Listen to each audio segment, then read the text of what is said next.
An efficient golf swing requires to transfer forces from the ground up through the legs to the pelvis. The force continues its transfer from the pelvis into the core, back, shoulders, arms, and lastly the golf club and golf ball. There are 4 phases of a golf swing. The first phase is the backswing. Starting at the wrist and hand joints, the flexors and extensors of the wrist and hand are eccentrically contracting. At the elbow joint, the right biceps brachii is concentrically contracting. Around the shoulder joint, the deltoid, scapula, latissimus dorsi, teres minor, and the supra and infraspinatus are abducting, internally rotating, and protracting the left shoulder. Muscles at the shoulder girdle, like the trapezius, serratus anterior, and levator scapula, are assisting in the abduction, rotation, and protraction of the shoulder. The second phase is the downswing. The downswing is divided between the lower and upper body movements. The downswing is all about torsion control. Too much or too little of rotation determines how straight and how far the ball is hit. At the core, the obliques provide the winding and unwinding of the vertebral column. The adductor muscles along with the gluteus minimus contract to perform medial rotation at the thigh and hip joint of the target side leg, also known as the lead leg. The gluteus maximus is also eccentrically contracting to perform hip extension of the lead leg.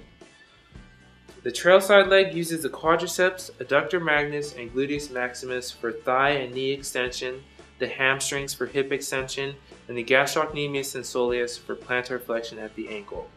The actions of the trail leg provide for the transferring of weight and force onto the lead side.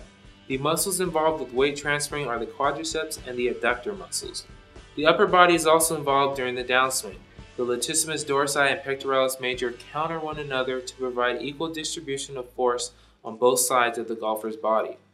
Lateral rotation of the shoulder girdle and scapula draw the upper body down towards the ball. The third phase of the golf swing is the acceleration phase.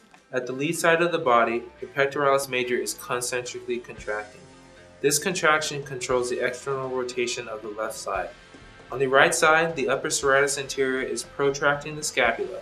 Right before impact, the wrist flexors are activated in the right forearm. This is caused by the combined flexion and pronation of the right forearm. The fourth and final phase of the golf swing is the follow-through. After impact, the entire core is producing rotational force to decelerate the body. The pectoralis major is continuing its action from the acceleration phase. The latissimus dorsi, rhomboid, and teres major are eccentrically contracting. As momentum from impact continues to elevate the golfer's upper body, the lead infraspinatus and trailing subscapularis create a rolling over action. This causes supination and pronation of the forearms. At the elbow joint, the right triceps brachii is concentrically contracting. The wrist flexors and extensors are also concentrically contracting.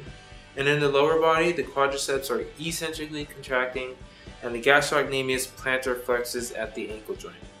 With that said, I hope you have a better understanding with all the muscles involved in a golf swing.